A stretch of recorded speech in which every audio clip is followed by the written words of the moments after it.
When I look at successful companies, especially, there is a new term about AI-centered business. When I look at those successful companies, what I see is that the leadership has a very critical role in just moving in this part. And when I look at it, actually, tone from the top, always the key issue. And when I look at the Vodafone ecosystem, not in Turkey, but also globally, you are very active on this field. So could you explain what is the role of the top management as a leader to move on this journey? First of all, thank you and welcome, and thanks to the professor for the nice speech. And it's difficult to talk after the professor about AI now.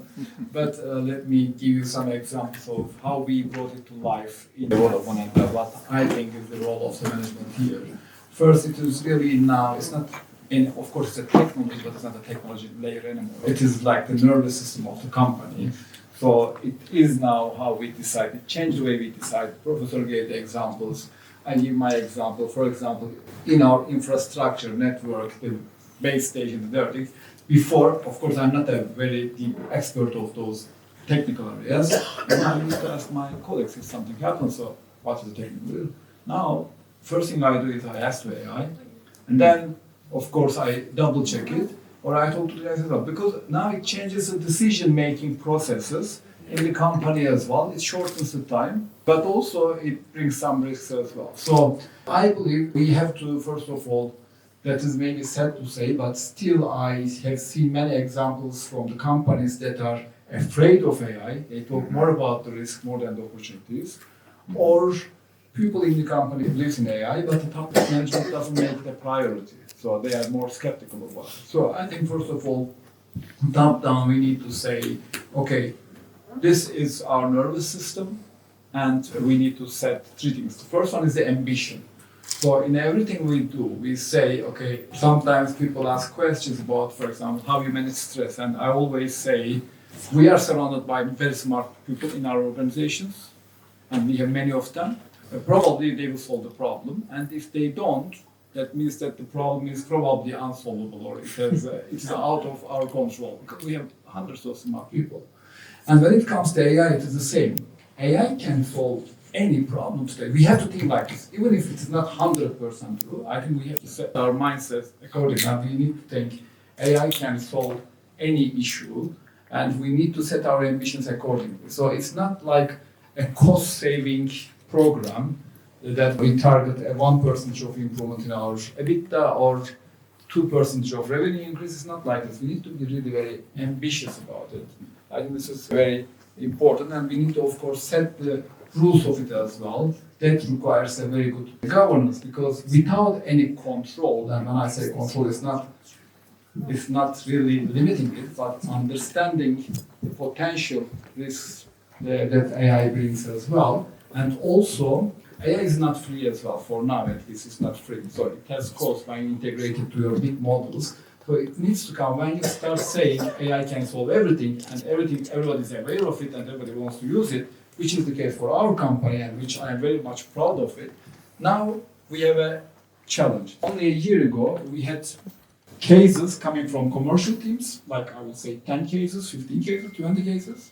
Now we have hundreds of cases, but now that also is a problem to solve. We need to make sure we prioritize the right ones and we scale them. So the second task of the management, I believe, is selecting the AI cases which are scalable and which are creating impact.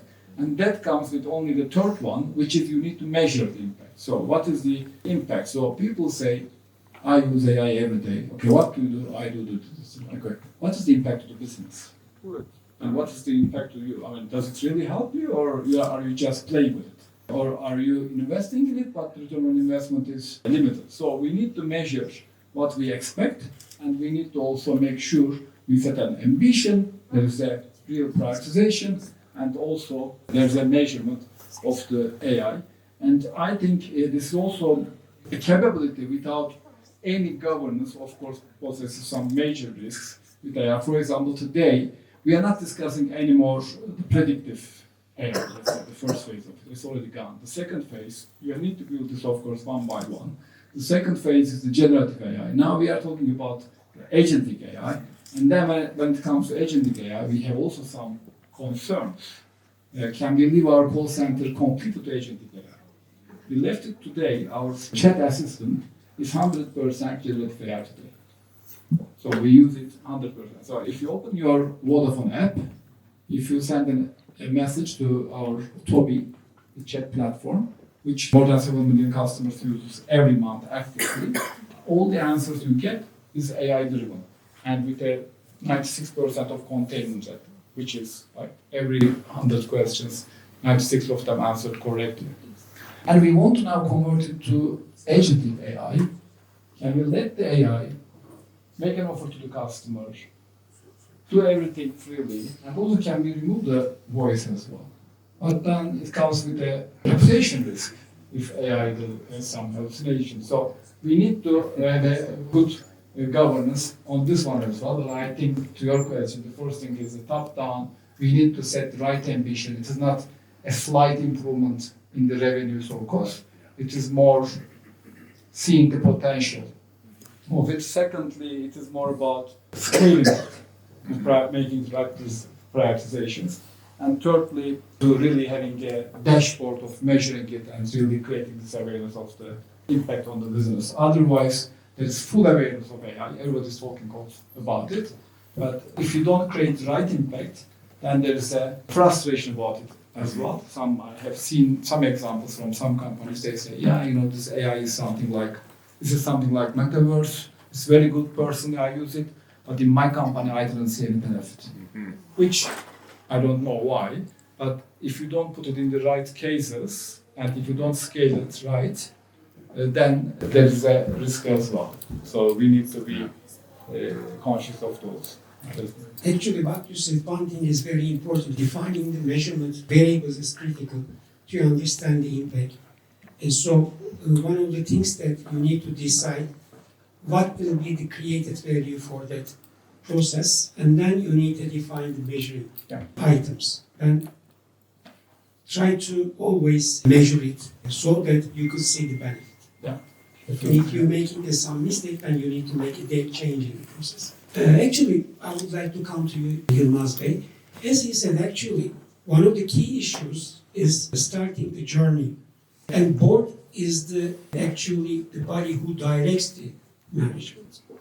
And as a board member, what is the key issue in starting the journey? Do you make management teams to understand the importance of alignment of AI and the business strategy to create value for all? Well, first of all, I think at this time anyway, there may be some AI agents on the board as UAA, but AI doesn't replace the board and the business judgment. And what we need to focus on is how to use this tool. It's a transformative tool, definitely, but how we want to use it. In many companies, what I see is that the question being asked is, what can we do with AI? Everybody is doing AI, what can we do with AI?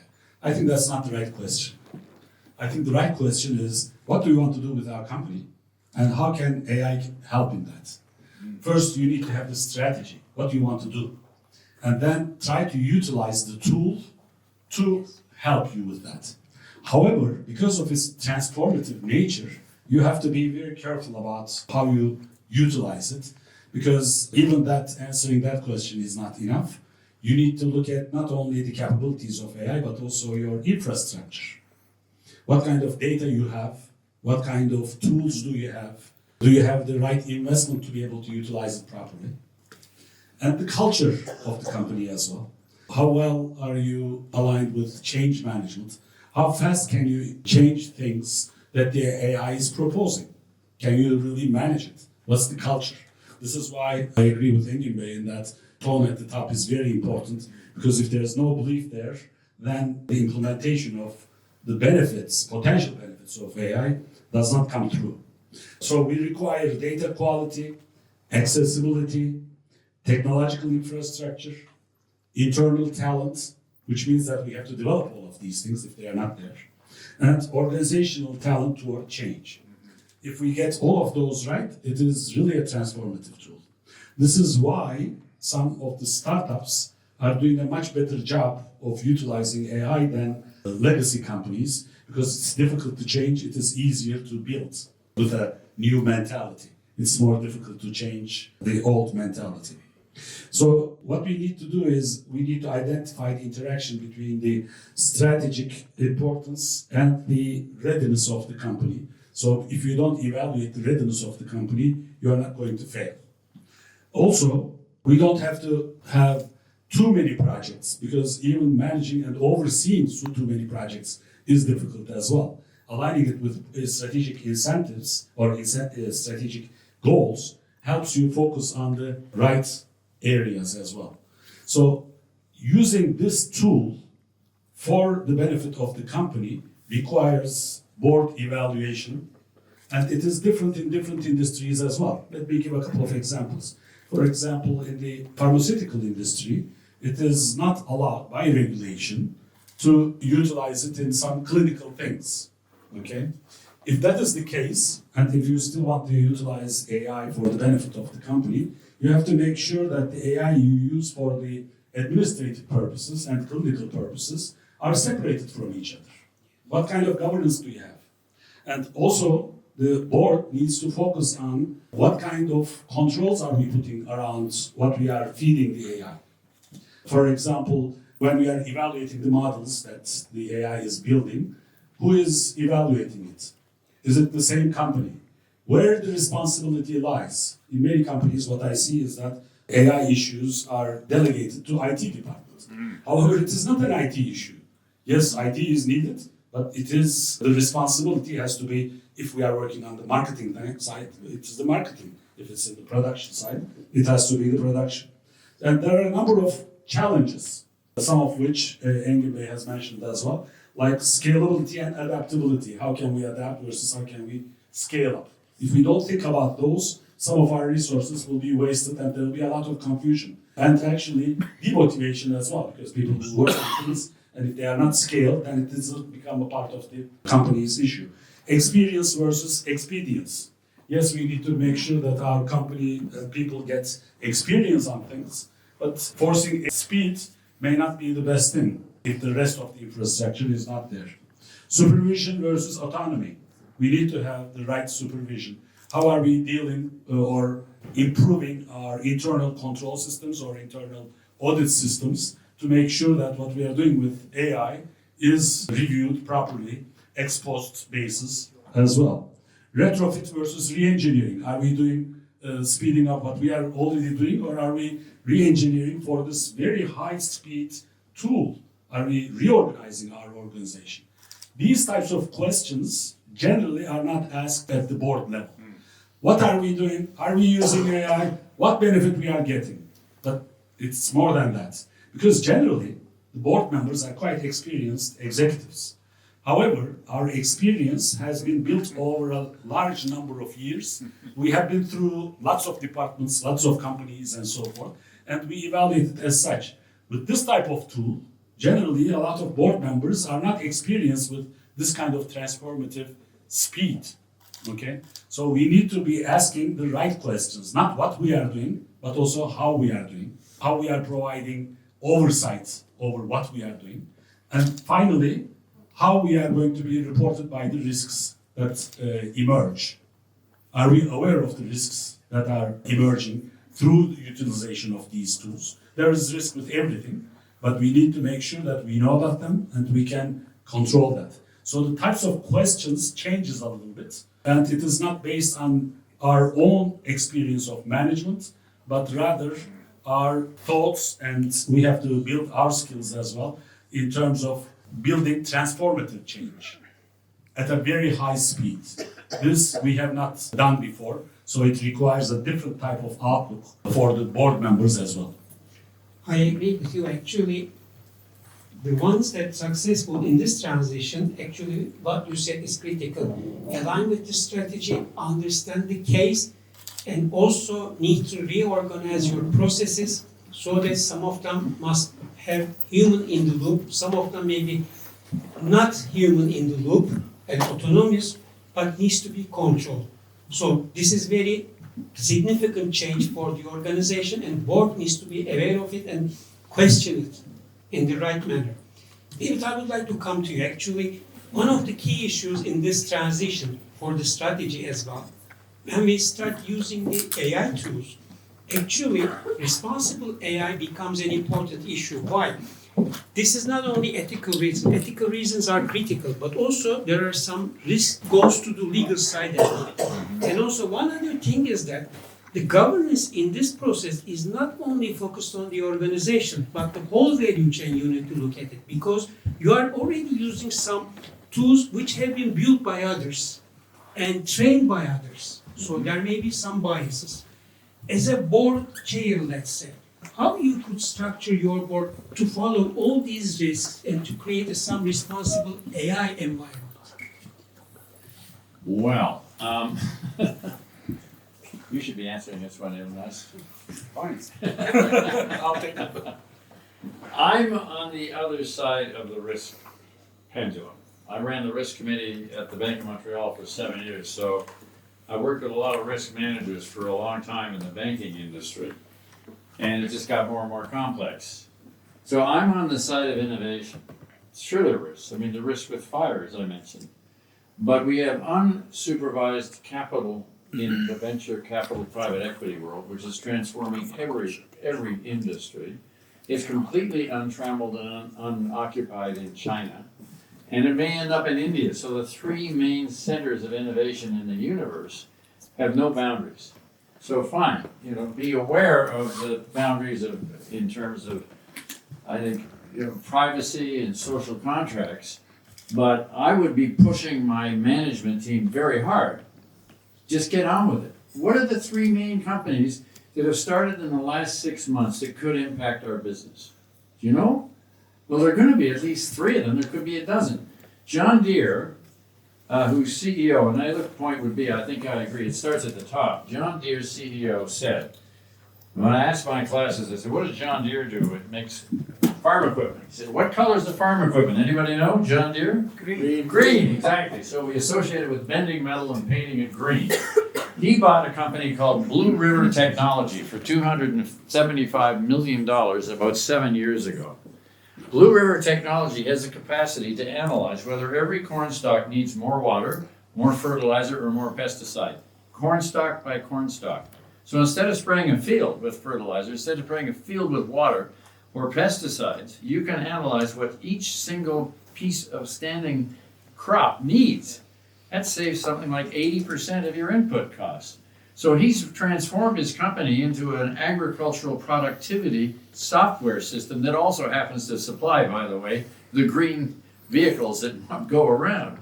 And he's organized his company that there's a quarterly contest for the best new innovative idea in the management team, wherever you come from. He has 30 joint ventures or investments in startups. He has a whole portfolio of them, which they manage very intently. So he's going ahead at an ever-increasing rate. If you're the CEO of Kubota, making what color tractors does Kubota make? Red, okay? If you make red, bend metal and make red farm instruments and have no software capability, there's just no choice. Of course I'm going to take John Deere because I'm going to save 80% of my input costs and probably make twice as much money. And if I buy the Kubota, I'm just drilling the field the same way I always did. So I think it's important to push hard as a board and not let the impediments of legal challenge or moral security or ethical responsibility get in the way, because it's not going to get in the way of any of the innovators. So at least you should be aware of it. Then you decide, what's my trade-off? But I really be the director that pushes hard on knowing what's going on in our industry, knowing who's going to disrupt it best or most in the next 6 months, and keeping track of that almost day by day. Mark Andreessen of Andreessen Horowitz, arguably the most successful venture capital firm in Silicon Valley, when asked that question, who would you put in to run any company that's not doing this very well? He said, oh, that's easy. I said, yeah, what is the answer? He said, I'd put in the chief technology officer, because it's easier to train him and her up into the other aspects of leadership and management and strategy than it is trying to get some old line CEO to buy this as urgently as I think it should be bought. So he said, easy answer, hire the CTO as your new CEO. Yeah, right. Sorry. I understand from the competitive point of view, you're right. But there must be some guardrails for the organization, as I believe, for this. And technology officer could be some more, have some more knowledge other than the other team And members. appetite. But actually, the key issue is that this is not a technology official issue, actually. It's a collective effort because technology effort doesn't have an experience with the marketing people or finance people. So this is a teamwork in an organization. You should organize something like that is better, I think, as a team. Okay. I actually would like to come to you again. AI is creating some opportunities as well, not only in risk. So as a top team, when you realize those opportunities, actually the key issue is that getting the approval of the board.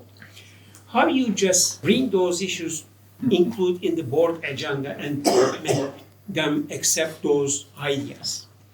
I think it's the first thing is, of course, you may approach this from two different angles. One is the pain point. What is your pain point you are trying to solve? It can be a cost saving like this, or the second thing is about the potential. What potentials do we have? So in our case, I will say the critical decision is to make a really strategic bet on something first, and then really fully make it scalable and start by piloting, of course, but really quickly expanding. And I'll give you one example. In years before, in our organization, we used to have segment managers, and we used to segment the customers, and we were offering products to those segments. It's like 7, 8 segments: high-value customers, farmers, mass segment, and youth. But we have realized that these customers are not the same, and we all knew it. For example, high-value customer meaning a customer paying me a lot. But the same customer is you, but also a truck driver as well, because he's roaming all over the world and he's paying me even more than you. But what I used to do is, as a company, I used to give you the same offers because you are a high-value customer. And I was saying, dear Yılmaz Bey, I have a jazz concert sponsorship. Would you be interested in this 50% discount from Vodafone if you go there as a loyalty? I give the same offer to the truck driver who has never been to Istanbul or just passed by Istanbul, and because he was a high-value customer as well. So we said we have two issues. One, we need to have personalized offers. And it's difficult. 25 million customers, and for each customer we need to have personalized offers. So we gave this challenge to our AI team. We said, okay, our core request is you give personalized offers to everyone so that we maximize the revenue by user. From every single user, we get the most, and with the products that those are relevant to the customer. It took some years because it's not very easy. We have hundreds of parameters. We had a CVM team who are experts of the industry. We have like 100 people in our CVM, customer value management, and they said, we can already do this. We know which customers are risky, what are they paying, but they work with 5 parameters, or at most 10 parameters. Now we have more than 1,000 parameters today with AI. So we know where you surf, we know where you travel, we know what is the use, what kind of usage you do, with what time of the day you use, many parameters. So today we scaled this, and today 100% of our customer value management is done through AI. So every 25 million customers, if you go to the app today, we are all, let's say, 4 high-value customers here. If we open our Vodafone app, we may all have different offers, all personalized. And this is also calculated by, okay, how can we get the most out of those by making the customer also happy as well. So that's one thing. And second thing was a pain point. That was an opportunity side. That was the revenue opportunity. How do we make it? The second one was a pain point. Okay, it may sound simple. Everybody talks about it as well. Multi-channel management, omni-channel management, but it's really difficult in our case. So we have millions of customers, many channels, call centers, web, app, stores. And then the customer walks into a store. He asks for an offer. And then the store offers the customer something. The call center tries to sell something, calls the customer, and tries to sell something as well. So this is not good for customer experience. Somebody calls from call center, they say, okay, this is the offer for you, would you be interested? The customer thinks, no, not. And then the next day, the The customer goes to the store. I was offered this. Can I buy this? The store says, I don't know this. I have a different offer for you. This is difficult to manage. But now with AI tools, we have integrated all our channels and all the customer journeys, not only selling a product, but if you have a network issue, for example, if you had a drop call from somewhere, if you go to a store, the agent in the store knows about it. So he may know, okay, David came in, you give the GSM number, okay, David can complain about the network. So I need to offer a solution. I need to say, okay, in your address, we may have a network issue, but we will fix it like this. Kind of an offers. So today we have integrated all our channels and all the journeys through AI. So it's to your question, to wrap it up, one is, okay, what is the opportunity? You need to show the opportunity, the potential, and with that potential, you can convince the board. The second one is there an important pain point in your organization that you want to solve? And that was our biggest customer experience pain point, which we have solved through AI. Actually, it's interesting. Also, the second one is also creating value. But Of you course. need to measure the satisfaction level, change in the satisfaction level, how it affects the revenue at the end of the day. Yılmaz Bey, I would like to ask something to you about how could these tools help board to make decision making? They could be very useful in a number of different ways. First of all, AI doesn't replace the board, but it improves its judgment in a way with more information. It eliminates the information deficit, as David has mentioned, between the management and the board members. You can get independent information from many other sources and easily summarize those. Also, it helps identify a weak signal detection, that is, surfaces patterns that are difficult to observe individually. And this might be very, very important for risk management and opportunity identification as well, because it can process so much information and could identify such issues. Also, especially in these days, with so much change and so much risk around the world, we need to work with simulations and scenarios a lot. It can provide hundreds of scenarios, and rather than help the board by looking at the mean of these or whatever, generally that's what is provided to the board by the management, it can provide you a distribution of the results as well. That can help you judge the risks that the company is facing much better than just looking at one statistic. So it has a lot of different potential. So in risk identification, it also provides continuous oversight between meetings because you can get a lot of information from the company, which is very, very useful. Generally, we try to get that by monthly CEO letters. Yeah. Yes, but AI could help in that area as well. It helps the comparison of what the management has promised and performance management, because you can evaluate that better, because it is multi-dimensional. It's not that easy to evaluate at all times, but with AI you can help with that. Also on certain issues where, for example, David has mentioned it, board membership could consume your life, like an M&A deal, due diligence. Okay. In due diligence, it can really identify what are the gaps, where you have to look at, and so forth, in a very speedy fashion.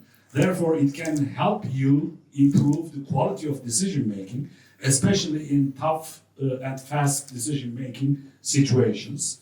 And finally, it can also help you as a board member in identifying the important stakeholder sustainability, accountability, oversight. Because there are so many different dimensions in that area as well. What's happening with your value chain, what's happening in the environment, what are the sensitivities of your stakeholders and so forth. And it can identify both issues and the progress made in that area much faster. Generally, providing that type of information consumes significant time of the management. That's why it's not covered as well. And also, by identifying the key issues here, it can help the board focus on its value creation and oversight responsibilities in a much better fashion. Okay, David, I have a question for you actually. Now it's becoming very common to cooperate with some large players in this field like Google, OpenAI, Microsoft or maybe cloud. So how board could play a directing role, maybe sometimes an intermediary role to manage those relations and maybe forming those relations as well. Because it's becoming more and more important who you will be working on and how these relations needs to go on, what could be the role of the management and the board running all those relations. Yeah, that's a tough question to answer, but I sort of can build a little bit on Engin's point on where there's data, and it's good data, AI outperforms the human mind by orders of magnitude. So wherever there's good data, and the one example that I use is AXA Automotive Insurance Company. They use 72 parameters to decide on your coverage, your age, your past record, and on 72 of them. And every quarter they do a review of the last year's policy issues against the results. And they figure they make 25% accurate results. And they're actuaries, so they're disciplined people. They put Google DeepMind in there for 2 days, same 72 parameters, and Google DeepMind on its first evaluation was 90%. Now we haven't lost the actuaries, they're still in the business, but they are all using AI to determine the premium you should be paying for your automotive insurance. So they still have a 20% market share of market, which is where they started. But they now, we estimate, have an 80% share of profits. Because when somebody starts to go online to say, you know, I'm so-and-so and so-and-so, and I'd like to buy an automotive insurance policy, blah, blah, blah, blah, Google immediately starts to work on you, finds out who you are with the 72 parameters, assigns some knowledge to you, and then says, we should charge Engin, you know, X dollars a year versus Yılmaz of 2X dollars a year. Whatever, but they've now got to a point where they have an 80% profitability. They only still write 20% of the policies, but they're writing all of S customer policies by the definition of Google DeepMind's analysis of the same 72 parameters. So where there's data, now somebody in AXA reached out to Google DeepMind, and I'm not sure whether they knew somebody in there like Dennis or whether or not it was just sort of an idea from a board perspective, but it transformed the business. So I think there's a lot of opportunity in directors being pretty holistic, looking at the external environment, saying who could help us, who's acting mainly in their own self-interest, and to keep monitoring that, because if you find yourself in a data-rich position and you've got a human mind trying to interpret that data, you're sub-optimizing your organization by a tremendous amount. So AXA Insurance and 2 US companies have now adopted this, but the rest of the car insurance industry hasn't. So this sort of talks to the need of the board to push and say, I know the best operating company in the world today is AXA. You go learn management. Somebody should be tasked to go and find out what it is they're doing and to bring that back. So it might not just be going to Google, Microsoft, Amazon, it might also be going out to the best practices. So you should have a skirmisher, I think, as a director. You should be asking the CEO, I want you to have a skirmisher, somebody who is out there seeing what's happening in the private equity world every moment of every day, seeing what's happening in the venture capital world, seeing what's best practices are. Because I don't think we can afford to be late. If you fall behind in an exponentiating curve, it's being second best is never going to get you anywhere. You got to be best or you're going to be gone. That would be mine. So yeah, I think externalities, awareness are really important for a board to help the management team and then to insist that it gets done. At Marriott, the board said to Arne Sorensen, the CEO, we want you to invest 20% of your life in discovering why Airbnb has a higher market capitalization than Marriott, the largest hotel management company in the world. And that ended up with a joint venture with Alibaba in China, because the Chinese use their hospitality completely differently than North Americans do. And Marriott's primarily a North American hotel company for North Americans anywhere in the world. And it transformed the way in which they're thinking now about how the customer interacts with a hotel. So a customer in China makes his or her reservation on the internet. The hotel GPS system says, Yılmaz is getting close to the hotel, let's send him the room he's in and the code to the key to the door. And then he's in there, when he leaves, he just pushes I'm going, and he goes, doesn't check out, it's all done automatically. And we have his credit card on file. So I can get rid of the whole front desk, except for a concierge service maybe, but the whole check-in process completely transformed. And that came from the board, from somebody who was pretty familiar with what was going on in China, saying, you, Mr. CEO, must invest 20% of your life finding out what's happening. And I think that's another kind of instance from my repertoire. Thank you. Actually, what you said is critical. Engin Bey, this is my last question for you. AI is also creating some kind of challenge, especially in the human resource management. Because as Yılmaz Bey said, the talent is required for just making it this transition. And also one other thing is that you need to make plans for the long-term survival of the organization, because for instance, in the world, some of the organizations just stop hiring new people for the starting positions. But when I look at the medium term, you need those people to get that career level at the middle management sometime, because you need that people 5 years later. But if you stop today, then that will be a problem in the long term. So how you manage that process? Yeah. How you just develop them or just make these hiring decisions? That's an important question, because of course you want to integrate AI to your business. This again requires human, at least today and in the near future. So, and the decisions are made by human today as well in the organization, by the board, by the top management.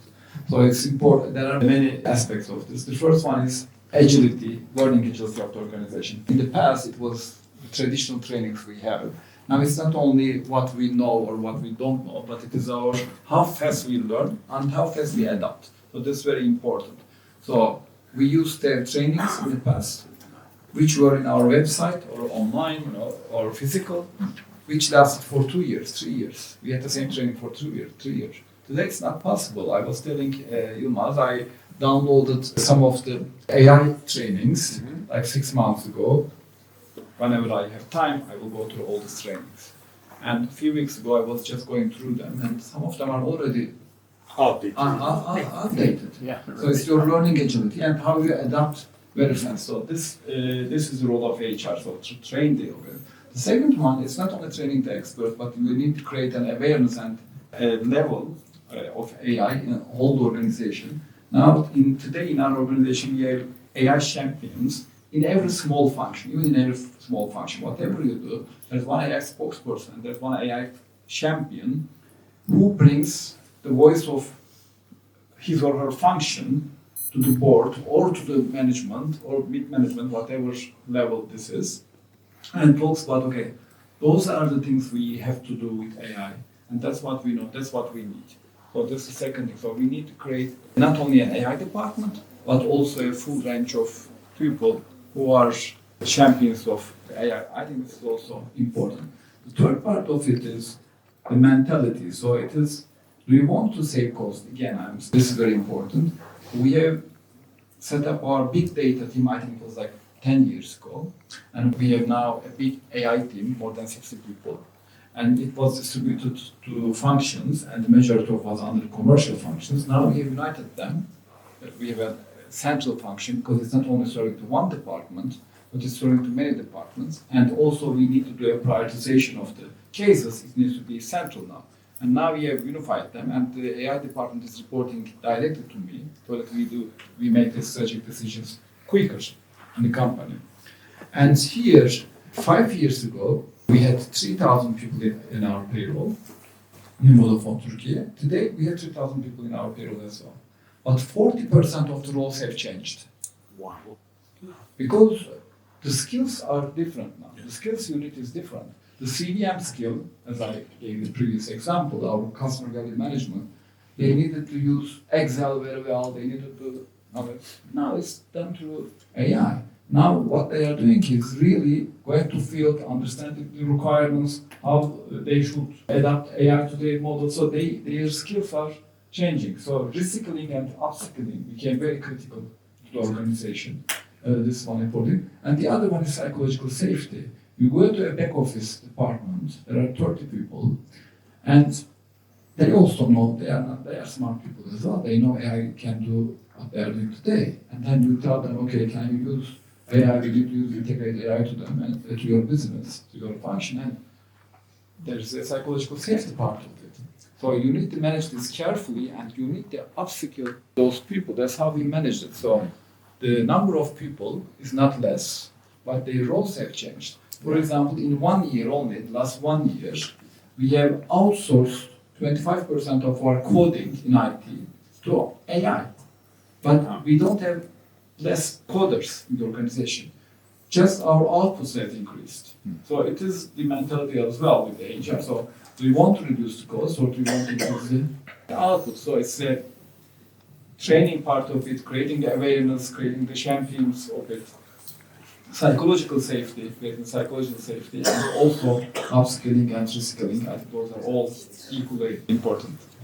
Actually, what you said is you are focusing on value creation, not just decreasing the headcount to create some kind of, let's say, decrease in cost, but rather than you keep the people but create some other revenue value for others. Thank you. Yılmaz Bey, actually what you said is in line with this issue. At the board level, I said you need to improve your skills of AI. How companies should make programs to improve the AI skills of the board of directors? What could be the issues they need to consider? I'll have a few recommendations. First of all, you're absolutely right. This is a very important topic in that a study indicates that only 14% of Fortune 500 company directors feel that they are AI literate. Only literacy, not full understanding or whatever. And only 7% had direct experience with AI systems. So this is a big gap, and one of the biggest problems is making decisions on AI systems, AI investment, without understanding it, because the boards don't have enough people to understand it. So there are a few things that we can do. I'll list them. First, the boards need to have an AI reality check system. It has to be part of our agenda.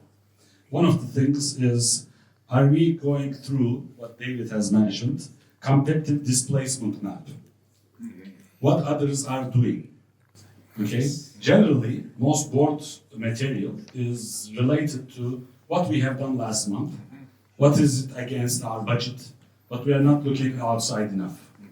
So one of the things that we have to put on our board agenda is what others are doing, competitive displacement map. Another one would be very valuable is live AI demonstration. Because talking about AI and using the AI results is different. For example, can our board members identify hallucination versus real AI recommendations? If you don't do a live test, it will be just words. I think we need to be able to see that as well. Another one is, I think it's great to have AI failure reviews from others as well as from our inside, because there will be failures. And each failure is a great present for learning. So we need to have these types of things as well. So having quarterly AI governance review, looking at the external AI developments, internal portfolio review, what are we doing, which is working, which is not working, as well as looking at our risk register in terms of AI would be very, very valuable. Another issue that I would suggest is that AI crisis simulation, because we will face a lot of AI crises as well. For example, how about AI legal liability? If something comes up, how do we respond to that one? AI competitive disruption. How are we going to deal with this? These are very much important board issues, actually. And how about algorithmic harms that we may be facing? So these are the types of questions we need to ask at our board as well. Reverse mentoring would be a great opportunity to learn really and to be able to fill the gap of not having experience in this area by having this kind of interaction. Dedicated board AI governance committee, because in the past we didn't have risk committees, but after major risk we did have that. But it has positives and negatives. The moment you establish such a committee, the rest of the board members think it is the board committee's responsibility. It is not. So we have to make sure that it is the board's responsibility, but a committee might focus on this as well. And a formal AI competency review might be very useful. Like everybody should have, we need to have training and check this where we are. Everybody should have foundational literacy level. And some of them, majority, should have strategic fluency in AI. How can we use AI in our strategic initiatives? And some of them should have the technical oversight capability to be able to deal with these both legal issues, reputation issues, and so forth as well. So just like any skills matrix, I think our boards need AI skill matrix to be evaluated and supplied with both education as well as changes in composition. Thank you. Thank you. I think you need to wait because you have Please to excuse me, Professor. I wanted to listen to you as well, but I need to catch a plane to London. So thanks for inviting me. It's a pleasure to be with you today. So sorry for missing the question.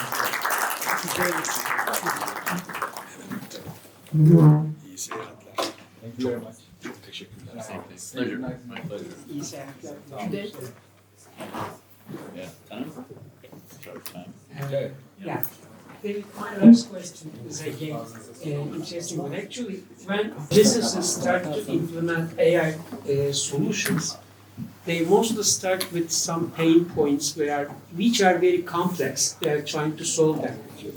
But do you think that starting with a large problem is a good idea, or starting with small one and then find the best way to implement AI and replicate with other processes as well? What do you think is the best way to do it as a board member to guide the management? I don't think I really have an answer to that. It depends on the context completely. In the mining industry, where I've had a lot of experience, I brought in a senior AI director in order to help us figure out the geology, because it's a lot of human beings sort of looking at the same data. And we know that if it's good data, the machine will do 10 times better than the best human. And we then found out the data wasn't any good. My analysis at Rio Tinto Zinc of some porphyry copper was not the same as yours at Tech or Cominco or Robert Friedland's companies, that we all took the same piece of rock and we defined it differently. So that's taken a lot longer, although it was a huge project with potentially wonderful payback to have more intelligence put into the mine plan and into the determination of the deposit before we actually go build the mine. You know? So that's a big one that's still up. Right. Meantime, is the finance department using it to improve its accounting? Probably it is. But I'm more interested in the strategy applications. How you get to the large strategy, I think, depends a lot on your CEO. So I wouldn't be pushing as a director on let's do 17 small projects and see how they go. I'd much rather ask the question, who is in front of us on this? What are they doing? What can we learn for them? And make sure that you, Mr. CEO, know those facts and then act on them and come back and tell me as your board chair what it is you're doing. So big, small, I don't know. Yılmaz, what do you think about big, small pilots? I fully agree with you. I think the board's responsibility is guidance. Yeah. And the guidance should involve not only the size of the project, but more importantly, which areas, what our competitors are doing, Yeah. and how we are catching up, where we are lacking, whether if it's in the infrastructure, in the investment, in the culture, wherever it is, and how can we improve on it. Yeah. And whenever the risks are appearing, the early warnings are extremely important. How can we make sure that the early warnings come all the way to the board at the right time, so that we can take precautions and so on. So I think the board's responsibility is the big picture, not the small issues. I agree with you. One thing I would like to add, but you need to follow the resource utilization so that if there is any big problem with that big project, you need to just make the right guidance to make a process easier. Because sometimes you spend a lot of money for a big project with little or no value. Mm-hmm. So you should be careful on this as well. As far as Value creation is the key. Yeah, the key issue is the value creation. Yeah. Thank you for your time. Thank you. I hope you benefit from these conversations and discussions. This is a new topic, but it's, as David said, moving very fast.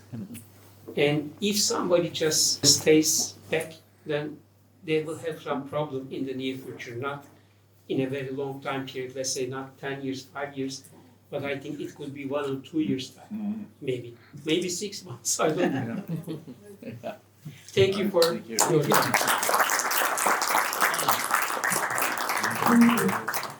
Thank you. Thank you. Doctor, thank you very much.